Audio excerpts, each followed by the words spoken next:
અપક્ષ ઉમેદવાર માવજી પટેલનો પ્રચંડ પ્રચાર હવે ચાલી રહ્યો છે। માવજી પટેલે જીતનો વિશ્વાસ વ્યક્ત કર્યો। બેટના નિશાન સાથે ચૂંટણીના મેદાનમાં માવજી પટેલ ઉતરી ચૂક્યા છે। ભાજપે મુખ્યમંત્રી ગૃહમંત્રીને મેદાને ઉતાર્યા। મારા માટે જનતા જ મુખ્યમંત્રી છે તેવું માવજી પટેલનું કહેવું છે। તેમણે એવું પણ કહ્યું છે કે લોકોના હિતની વાત કરશે તેને સમર્થન આપીશ।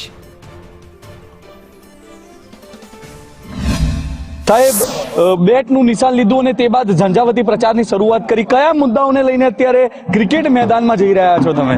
આ વિસ્તારની પ્રજાના મુદ્દા, યુવાનોના મુદ્દા, ખેડૂતોના મુદ્દા, માલધારીઓના મુદ્દા, દોષિતોના, શિક્ષિતોના, પીડિતોના, દલિતોના મુદ્દા, ગ્રામ કારીગરના મુદ્દા, એવા અનેક મુદ્દા મારી પાસે છે। માવજીભાઈનું ગઈકાલે એક નિવેદન સામે આવ્યું હતું કે આ ચૂંટણી નથી, મહાયુદ્ધ છે, પાટીલનો પાવર ઉતારવાનો છે।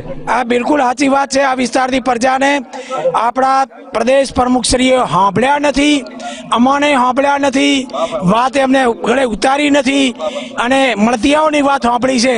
એટલે પ્રજા તો આ તો બનાસકાંઠામાં તમે જુઓ છો અને દિલ્હીમાં કહેતા હતા 400 પાર, એ હિન્દુસ્તાનની પ્રજાએ પણ ઉતારી દીધી પાવર, અને અત્યારે બનાસકાંઠામાં ઉતારી અભિમાન હતું તો અને વાવે ઉતારી નાખશે।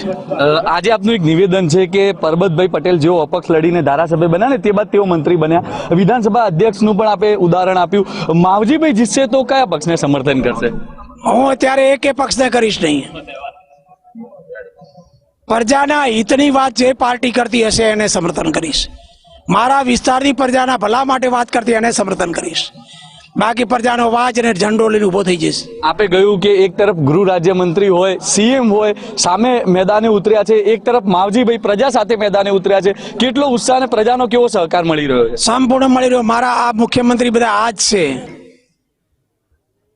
સાહેબ। અત્યારે મને બાવડો કરીને લઈ જઈને વિધાનસભામાં મુખ્યમંત્રી એન્ટ્રી ન કરાવી શકે અને રાજ્યના હોમ મિનિસ્ટર ન કરાવી શકે, પણ આર્યા જો ટપકા કરે ને મને કોઈ રોકી નહીં કે। જીતનો કેટલો વિશ્વાસ? પૂરેપૂરો સાહેબ। ધવલ જોશી, સંદેશ ન્યૂઝ, વાવ।